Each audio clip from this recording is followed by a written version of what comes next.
Hi everyone, welcome to Kinesiology 2700 Stress Management Module 4 When Threat Becomes Embodied. It is based on the work from Unstressed, a book by Dr. Elaine Doherty on transforming your body's stress response and building emotional resilience. Dr. Elaine Doherty is a writer, speaker, and professor. Has written 3 books on emotional health and wellness and is a blog writer for Psychology Today. So first, a couple ground rules.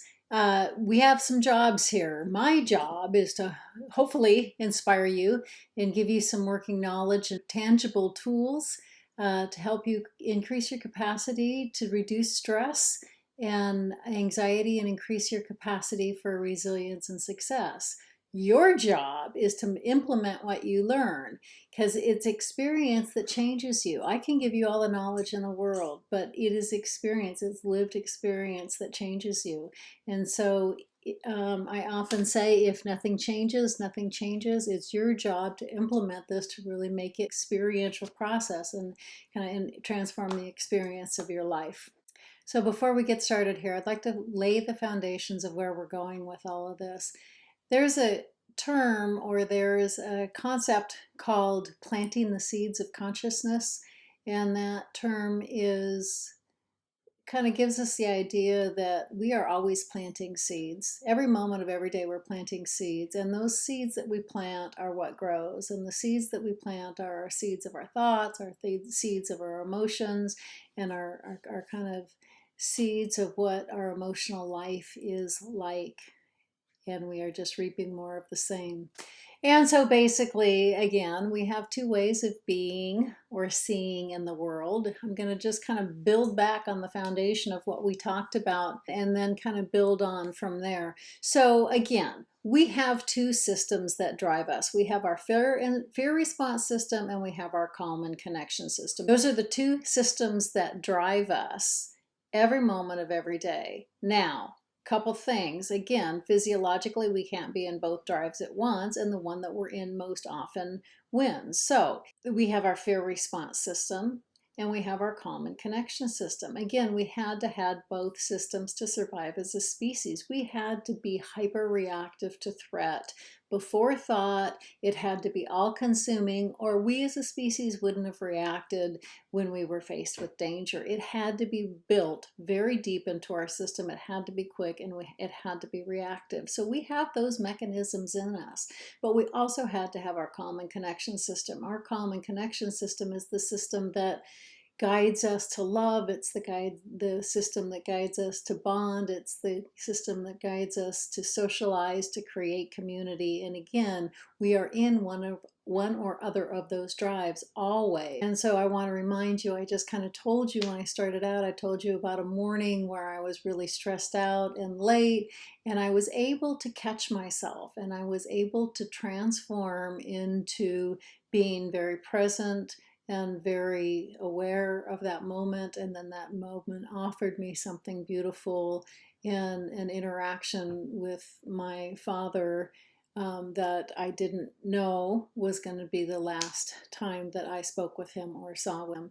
And so again, that kind of gives, I think, a really good foundation of what those 2 systems are like, and that we have to calm our fear response system before we actively cultivate our calm and connection system. But this whole program is built on both. It has to be a 2-pronged approach, or you're just going to be always putting out the fires.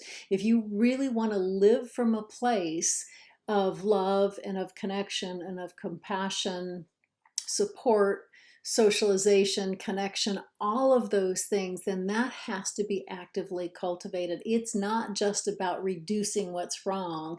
It's about intentionally creating what's right. And so we also talked about the things that we might be consumed with right now, consumed with just fears of what this whole pandemic is doing to our lives, fears of not knowing what's going to be next, or we might just carry this non-specific anxiety dominating our existence because we don't really know what it is, but we're just kind of carrying this constant fear. And so also, again, I shared with you the idea that you live in a human system. It's a whole mind body complex. It's always working together. And as long as we're humanly alive, and I'm not talking about what happens after we die, but as long as we're humanly alive in our human body, it works holistically, and all of it together, and enables our lived experience, all of our experience, our emotional experience, our connective experience, even spiritual experience is filtered through and processed through the body. And so by being able to look at our body, and again, when I talk about body, I'm not just talking about shoulders to toes. I'm talking about the whole system that we live in, including our brain, including our thoughts, including our emotions. And so when we start to learn about how that all functions under experience, then we can begin to use it as a blueprint for change, because then we understand, okay, what does this do? What is this system about? The second thing that I really kind of enforced is that we are a system of adaptation. So being human beings, our whole mind-body complex is constantly adapting. First of all, it enables and filters and facilitates every experience that we have. It's processed through our brain, it's processed through our emotional experience. Everything that we think about, everything, every behavior, every choice is all filtered through this system. So again, as human beings, we are adaptive. Every experience, every moment of every day is enabled and filtered through these systems that we live in, our whole mind-body complex. It facilitates everything that we experience. And every moment carries its own physiological imprint. Every moment, every thought, every word, every emotion carries its own physiological imprint. And then that imprint dictates how we further perceive the world. It dictates the choices we make, the behaviors we exhibit, and any physiological state that we're constantly in maintains and perpetuates that state. In other words, we have structural changes, we have anatomical changes in our brain and our body that actually create a greater capacity to live from those states. So we are constantly and consistently training our capacities for any emotional state that we routinely experience. Okay, so I just want to review and encapsulate a little bit more the whole foundation of what the program is built on.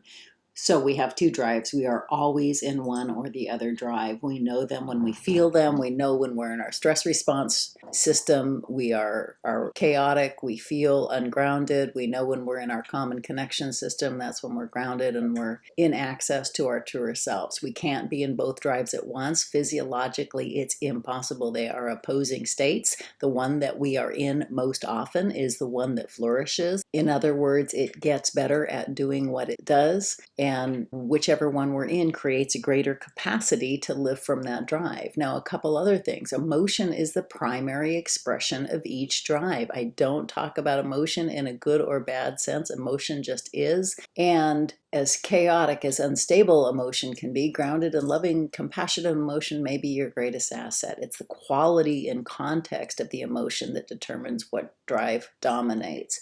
So when we are in unstable emotion, when our fear response system is in control, our system is in chaos. And when we're in our common connection system, we actually have emotion integration. Our whole mind-body complex is working together.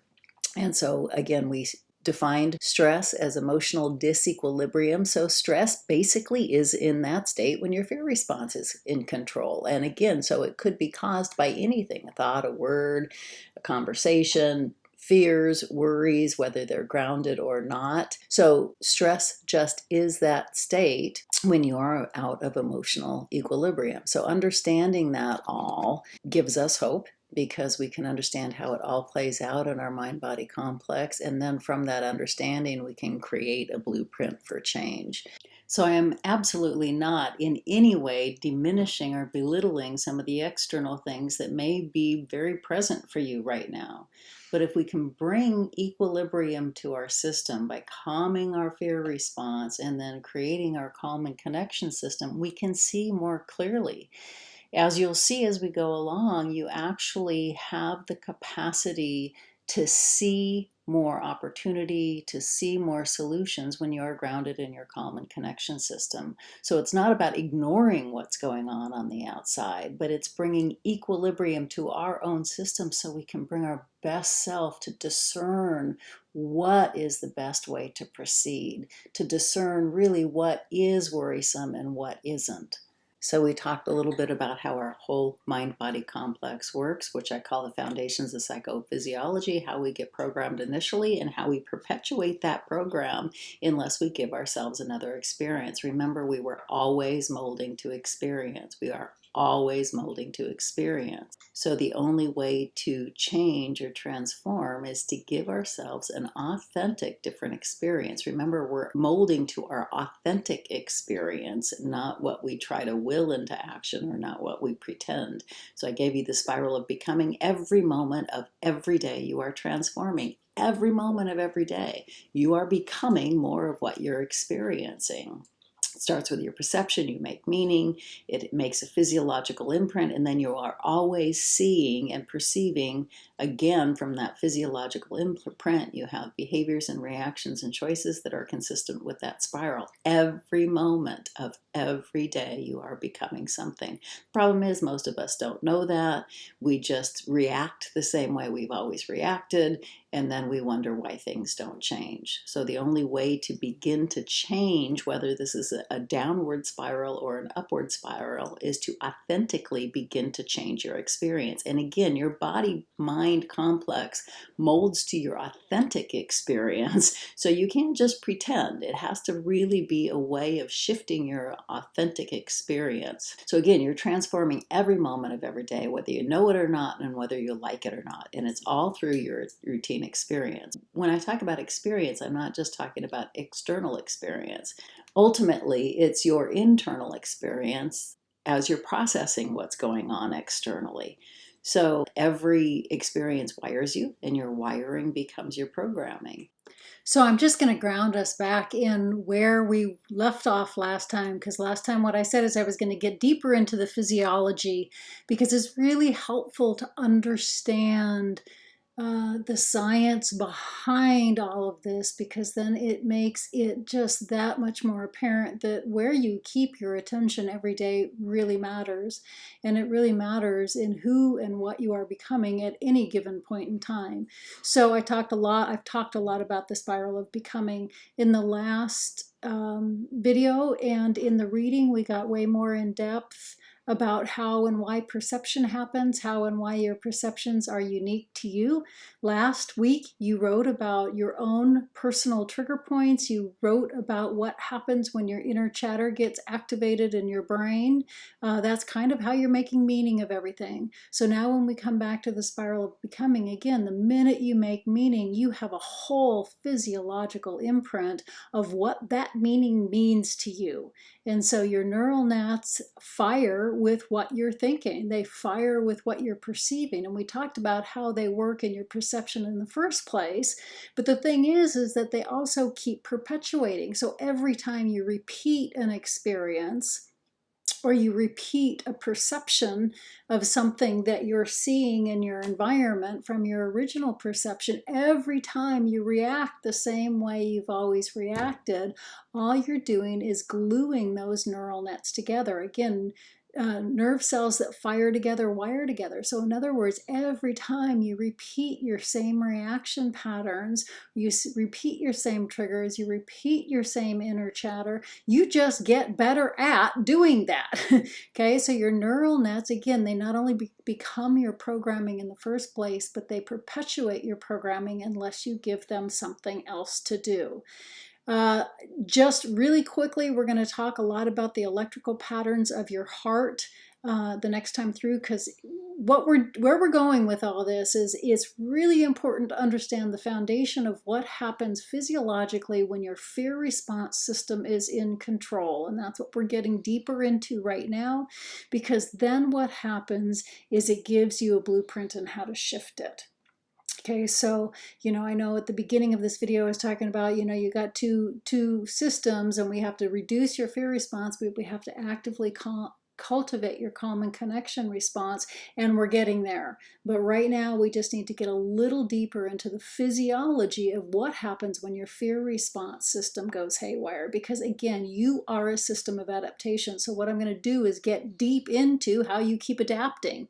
So we talked about the neural nets. I'm going to come back to how your heart rate variability patterns work, because they also are then a good way to begin to change your experience. So I'm going to hold off on that a little bit.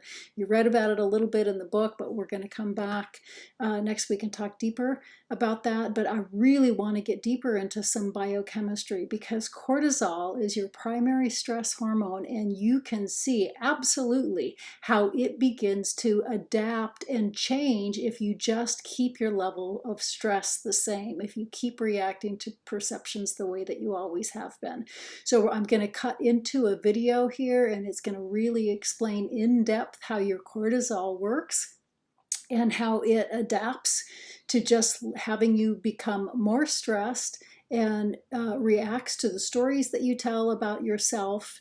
And remember, your biochemistry is responsible for how you're feeling at any given point in time. Your biochemistry goes through your whole body. Cortisol is a very damaging stress hormone. It's the one we know most about, and so we're going to get way more in depth talking about cortisol. Hi everyone. So what we're going to do with this video is we're going to go further into the spiral of becoming and look at the biochemical components to your fear response system. Now remember, the spiral of becoming is that depiction of how every moment of every day we're becoming something, whether you know it or not, whether you like it or not. And again, the spiral of becoming is just kind of a graphic interpretation of how that happens. It all starts with our perception. You've read a lot about perception, and I've talked about a lot how perception happens. And then the moment we have any kind of perception, and again, some of that is in our awareness, some of that is beyond our awareness, we immediately make meaning. And again, some of that meaning is even beyond our awareness. And then the moment we make any kind of meaning or interpretation of what we're perceiving, then we have physiological imprint of that moment. And this goes on every moment of every day, every moment of our lives. And then again, what we're doing now is we're kind of really pulling apart each of those the pieces of the physiological imprint. And again, you have a neural imprint of the moment, you have a biochemical imprint of the moment, and you also have an electrical imprint of the moment.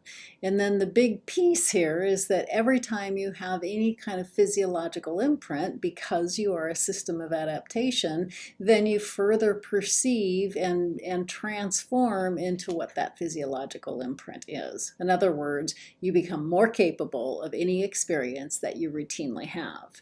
And so what we're doing now is we're breaking down each of the components, the physiological components of that imprint.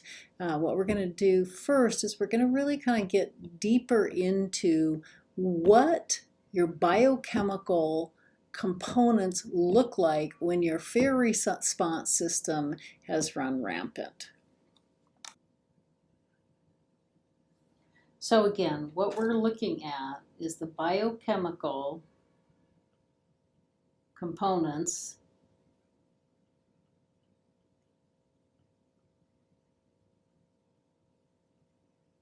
of your fear response system.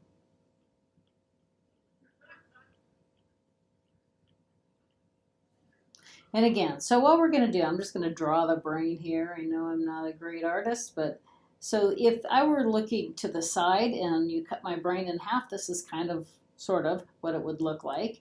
And then again, I talk a lot about the inside and the outside of the brain, because remember, the outside of the brain is what's called your cortex. This is the part of your brain that is responsible for processing information. Processing information like storing knowledge, storing learned information, being able to recall information that you know. The limbic system is the part on the inside here, and the limbic system is the part of your brain that is mostly associated with emotion, but it also it provides meaning. It gives meaning to any context that we have. So what we talk a lot about in stress management is the importance of the inside of the brain. Now, I've talked a lot about the amygdala. Again, the amygdala is your perception center as far as emotional perception goes, and that's where every experience of our life is stored. I've talked a lot about the amygdala. Very close to the amygdala is something called the hypothalamus. And the hypothalamus is like a chemical producing factory.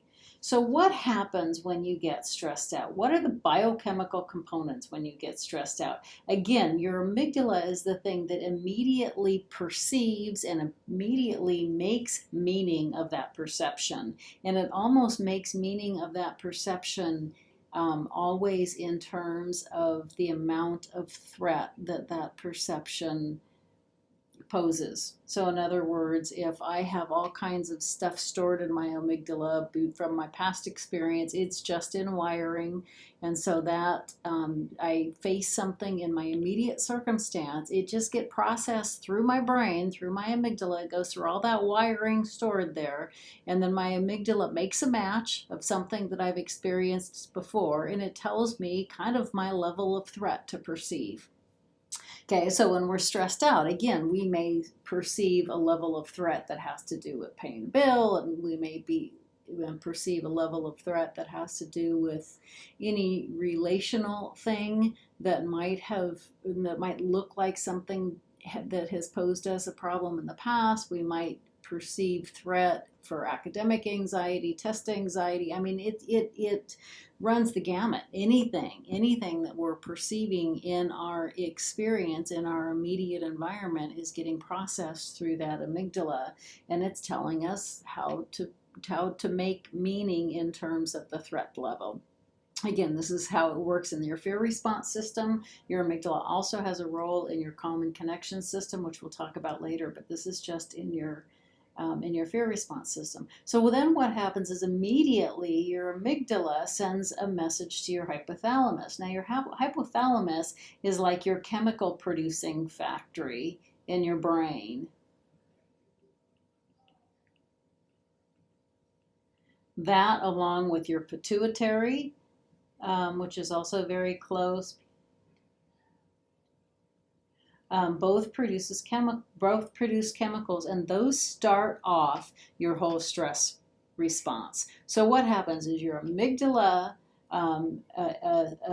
perceives threat. It sends an immediate message to both the hypothalamus and pituitary, and they produce a hormone called ACTH. Now, ACTH is called adrenocorticotropic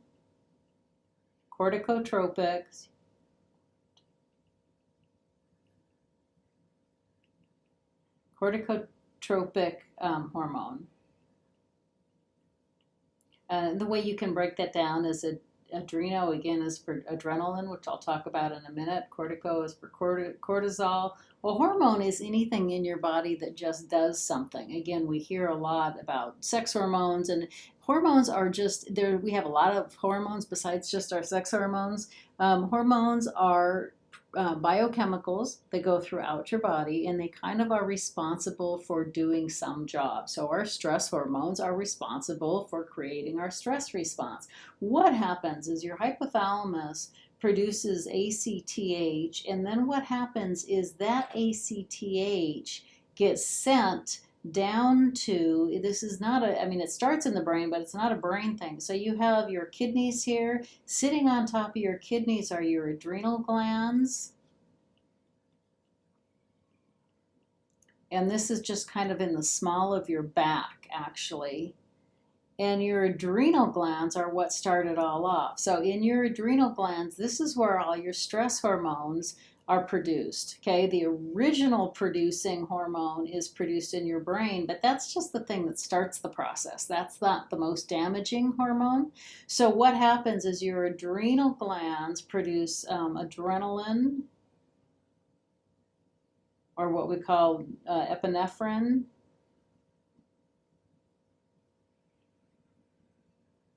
And then they also produce something called cortisol. Now, adrenaline is a really quick acting hormone. It's like if you have we have an earthquake and you get really scared quick and your heart races, but then it kind of calms down pretty quick. So adrenaline in itself isn't usually bad, but I mean, it can be if you already have significant heart disease. It could be because what it does is mobilizes fatty acids in your blood. And so if it mobilizes fatty acids in your blood, and you already have a restriction in some of your blood vessels, then it could actually precipitate a heart attack. That's why they tell you at like Magic Mountain, don't get on the right if you have heart problems. But typically, if you don't already have some heart disease, adrenaline is like that quick shot, make you really kind of hyper alert very quickly, but then it typically dissipates pretty quickly. Cortisol is a different thing. Cortisol is a long-acting hormone. It has a 12-hour half-life, which I will tell you about what that means in a minute. But what happens is that adrenaline and cortisol go all over your whole body. Okay.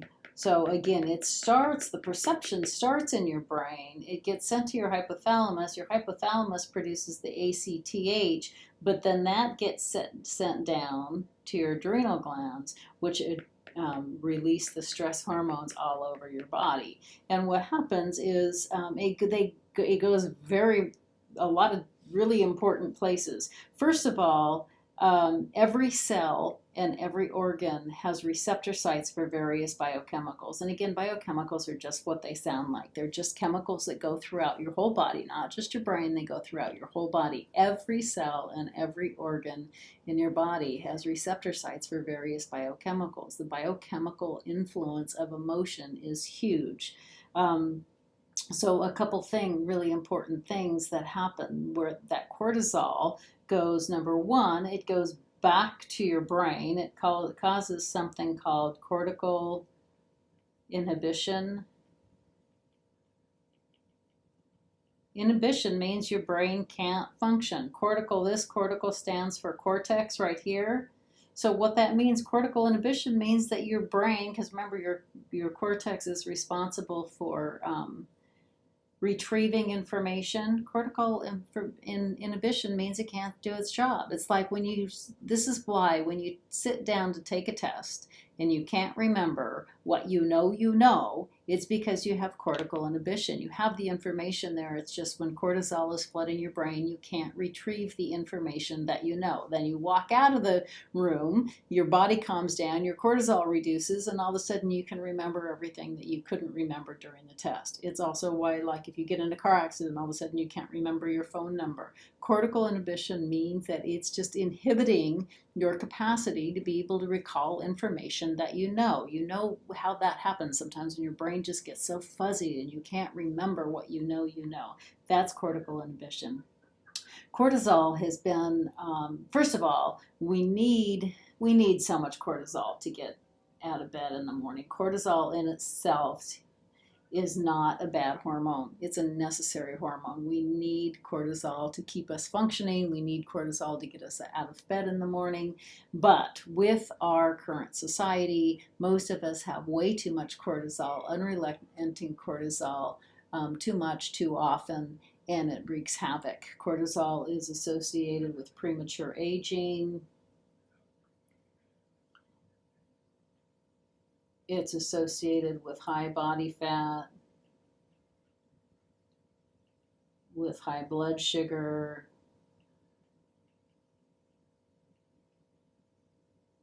high blood pressure, and it goes on and on and on. I mean, we have all kinds of problems. I always say if you want to look at the effects of cortisol, look at a president when they come in office, a picture of a president when they come in office, and look at a picture of them 4 years ago. It looks like they've aged 20 years. That's the effect of cortisol. So cortisol in itself is, again, we need it enough to get out of bed in the morning, but most of us, because we're perceiving threat so much now in our current society, unrelenting stress, that we have way too much cortisol. way too often and begins to wreak havoc on our brain and on our body. So, and again, one of the major also things that it does is cause cortical inhibition. So, and then the other thing that happens is the cortisol goes back to, it goes all over your body. So it goes, you know, when you feel stressed out and you feel it through your whole body, it's because it's going throughout your whole body. One of the things that happens, again, it goes back to your cortex, so you can't remember, you can't process information. This is where we have higher level processing. It also goes back to your amygdala, which starts this whole feedback loop of stress all over again, because it goes back to your amygdala, and your amygdala senses threat, so it produces more of ACTH, and it's just this continual feedback loop of stress unless we begin to change what's going on. Now, what a lot of what we've been talking about throughout this semester is that you are a system of adaptation.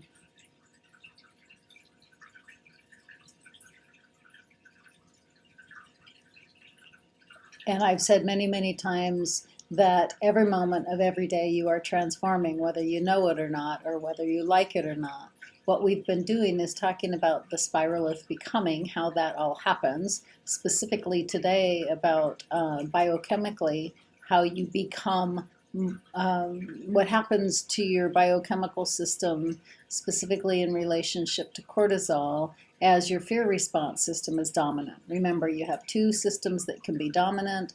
One is your fear response system, one is your calm and connection system. They have two completely different spirals. One or the other system is always dominant. The system that you are in more often than not is the system that becomes more dominant, and basically is the system that begins to kind of permeate the rest of your life.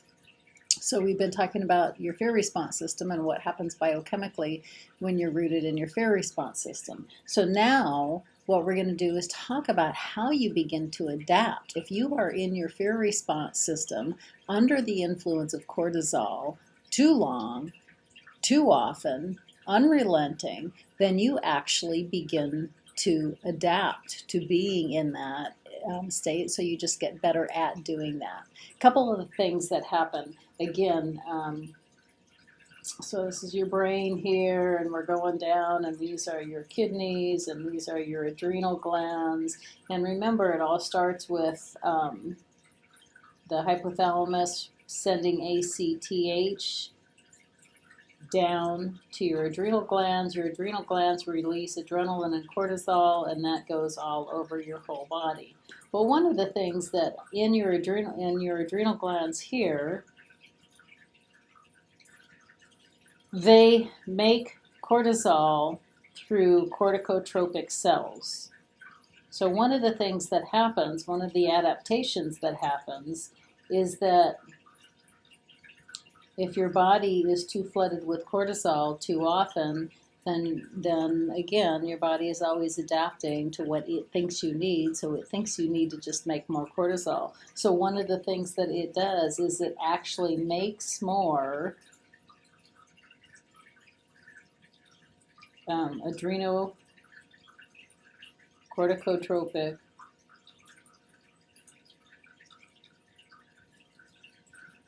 So it just makes more cortisol producing cells. In other words, you're stressed out, your body thinks, okay, I must need to be more stressed out, so I'm just going to make more cells to make more cortisol. That's a pretty serious adaptation. You're just making the capacity to make more cortisol. One of the things that, the other thing that happens is, say this is a regular cell in your body, the way that biochemicals get into a cell is they actually they get in by a receptor site, and they kind of lock into that receptor site and then perform kind of functions inside the cell. The biochemical is specific to the receptor site. In other words, only cortisol can get into cortisol receptor sites. So how many receptor sites you have around a cell is a pretty big deal. And one of the other things that happens if you have too much circulating cortisol out here, your body actually just makes more receptor sites to get more cortisol into the cell. That's called upregulation. So basically, that your body makes more receptor sites for a specific biochemical.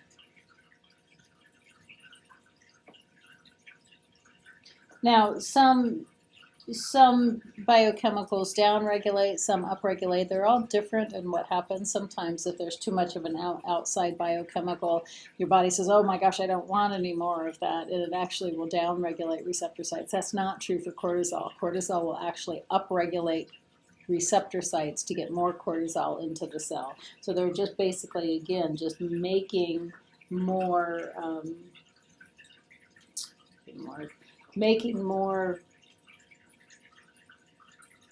receptor sites just to get more cortisol into the cell. One of the big things that happens is that there's a field called epigenetics. And epigenetics actually tells us that biochemicals can actually change the way a gene is expressed. So in other words, we used to think that if you had a genetic component for something, that was it. The genes just determined your biology. And now we know that's not true. Now we know that certain genes are activated or deactivated by the cortisol that or the biochemicals that they're exposed to. One really good example of that is we all have something called a 5-HTT SERT gene. The SERT stands for serotonin transporter. Serotonin is a happy chemical. If you are on antidepressants or you know somebody on antidepressants, most of the time they are targeted at trying to give you more circulating serotonin. Not all the time now, there's some dopamine-based ones. But basically, serotonin is a neurotransmitter in your brain that is responsible for making you feel good. So 5-HTT SERT is actually a gene that was discovered that if there was a short form and a long form of that gene, and it was discovered that people that most often succumb to anxiety or anxiety disorders or depression or depressive disorders actually had that short version of the gene. And it was a huge, huge, huge finding in neuroscience, because it was like, they actually found what they thought was a genetic predetermination for anxiety, stress disorders, depression. So it was a huge finding in science, but no pun intended, it was kind of pretty depressing for some people that were suffering from those disorders. Fortunately, they went on and did more research, and what they were finding was that some people had this short form of the gene, but were living fine, and they weren't getting stress disorders. And what they found what was making that gene activated, and by activated I mean kind of expressing itself in anxiety, depression, stress disorders, was the amount of cortisol that that impacted the gene. So it was actually activated, so it was, kind of performing its function in anxiety and depression through the cortisol it was exposed to, because some people had that short form of the gene and were living fine. So that was even a bigger finding. So we found that there was a genetic component. However, that genetic component really wasn't the determining factor. What was the determining factor was how much cortisol was exposed to. And then the third really big, there's two more big pieces. The third big piece was that if the cortisol was taken away, in other words, if there was some kind of intervention program or some kind of program where people were stopping their influx of cortisol, intentionally stopping their influx of cortisol, could be as simple as some of the tools and techniques you've been learning in this class, but when they were routinely stopping their influx of cortisol, that gene actually recovered. So it wasn't set in stone. It wasn't, in other words, if you've had a bad experience in your life and you were exposed to cortisol and that gene got activated, so sorry, but that's the way it is. And they found that wasn't true. In fact, the people that responded the most to intervention programs were people that had this gene, and once the cortisol was stopped through some kind of intentional way of being different, not going in the same spiral, was that they actually they actually recovered, which was a huge finding. So again, it's not necessarily your genes, it's not even the cortisol that turns on the genes. If you did anything to intervene and intentionally change your behavior, then the cortisol drastically dropped and that gene, the genetic component actually recovered, or the gene actually recovered from being expressed in that way. Now, the even bigger piece that they found through research was that it wasn't necessarily one big influx of cortisol. In other words, a traumatic experience or a really hard experience, although those were important, and I'm not diminishing those at all. What they found was what the kind of cortisol influx that really activated that gene, again, expressing in depression or anxiety, was what we call low-grade cortisol baths. Low-grade cortisol baths are little influxes of cortisol all day long. Imagine you have an IV bag on your arm, and every time you have a thought, you're just squishing that IV bag and giving a little shot of cortisol through your body. And so that's exactly what they found. Low-grade cortisol baths are actually your thought process. So every time you have a thought, a negative thought or a harmful thought, or you're replaying the hard stories in your head, or we have, again, between 60 and 80,000 thoughts a day, and somewhere between 80% of them, 80 to 90% of them are negative, and some of them, somewhere between 80 to 90% of them are repetitive. And so what they found was that it was really the low-grade cortisol baths that were setting off that again, genetic tendency towards anxiety, depression, stress disorders. What does that all mean? It means your thought process all day long, every day matters, hugely matters. Last week we did paying attention to attention, and I hope that you could realize where your attention is in various different moments of the day, and again, how much that matters, how much just where your attention is matters, because those are what the low-grade cortisol baths are. And again, I'm not talking about suppressing, because your body responds to your authentic experience. So suppressing doesn't work. Pretending you're feeling something you don't doesn't work. Positive thinking, if you don't believe it, doesn't work. So the question is, how do we begin to change authentic experience, to begin to shift that spiral in a positive direction? And again, that's where we're going to be going, like next week and on from there. But just for a few minutes here, I want to give you kind of an example of what a low-grade cortisol bath was kind of like for me. And this is way, way, way beyond before I knew better, before I knew about this stuff. But I'm just going to tell you a brief story.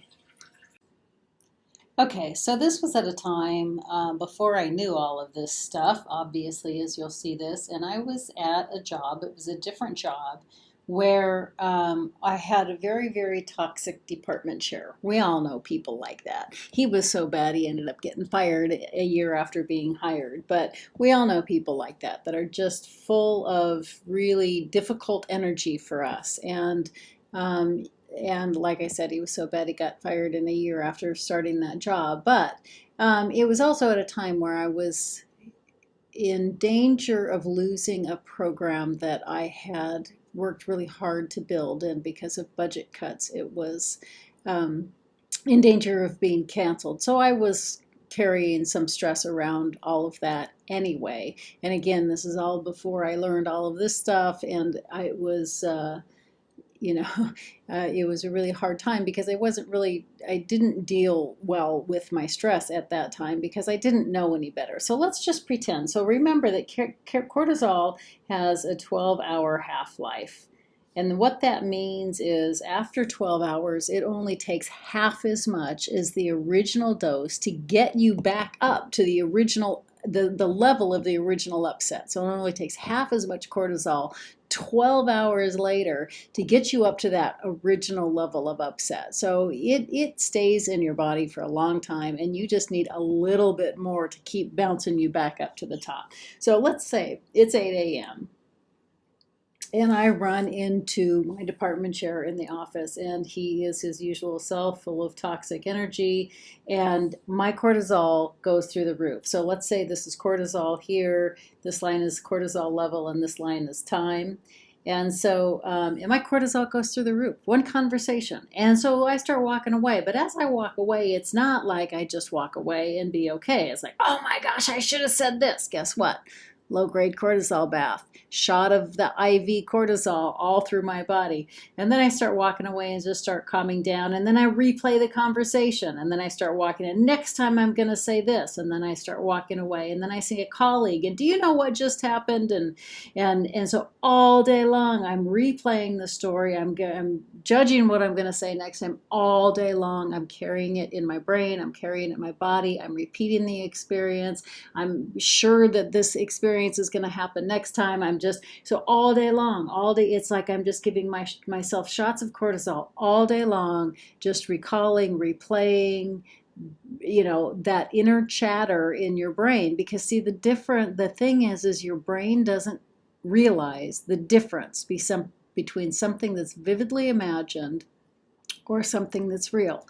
So all those conversations that you play in your head all day long, all the inner chatter that you tell yourself all day long, your brain receives those messages as if it were true. So in my example here, my brain was receiving those messages as I was having that experience over and over and over. Instead of being one experience for 5 minutes in the morning, my brain was perceiving that I was having that experience all day long every day. So I start coming home, and then I see my husband, and I want to tell him about my day. But the truth is, so processing to let go of something is really important. But that's not what I wanted to do. I wanted to be the drama queen. I wanted him to feel sorry for me. So I take 20 minutes to tell him an event that happened 5 minutes in the morning. And again, it only takes half as much cortisol 12 hours later. Now my cortisol is through the roof for something that happened for 5 minutes in the morning, just because the low-grade cortisol baths, the way that I've been holding it, the way I've been replaying it in my brain all day long. So what happens is I finally go to sleep, finally start coming home, and guess what? 8 o'clock the next morning, I run into him, my department chair again. What I was doing is I was carrying 24 hours of cortisol all day long, every day. It was a super, super, super stressful time in my life. And the truth is if I would have learned how to deal with it right then, I would have saved myself 23 and a half hours of cortisol all day long, every day. Now, I'm not saying again, suppress, but if that moment I could have said a couple things. I could have said, okay, this is something really important. I need to deal with it, and really deal with it. Right? I would have saved all of this cortisol.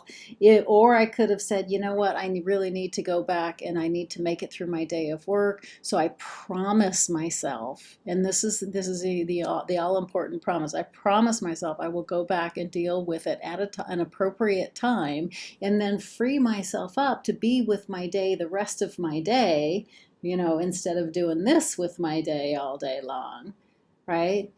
Or talk to somebody and really talk in a way that I'm releasing and processing and letting go and figuring out how to deal with it, rather than just replaying the story and trying to be the drama queen. I had a lot of different options. I didn't take those options. What I took were the options of the low-grade cortisol baths. And again, from all that research I talked about earlier, it's the low-grade cortisol baths that make us most susceptible to all the damage that cortisol does to us, all the adaptations, making more cells to make more cortisol, making more receptor sites to make more cortisol, even changing a genetic expression of a gene.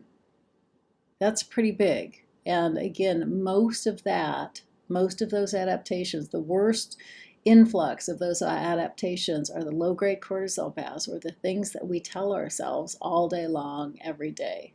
So again, last week you looked at your power of attention. I want you to think about how your power of attention and what your inner chatter is saying all day long, every day. And The idea here is not to suppress, but the idea here is to learn how to be able to change. We've put this all in the context of the spiral of becoming. Where we're going next is now, how do you begin to switch up that spiral so it works for you instead of against you?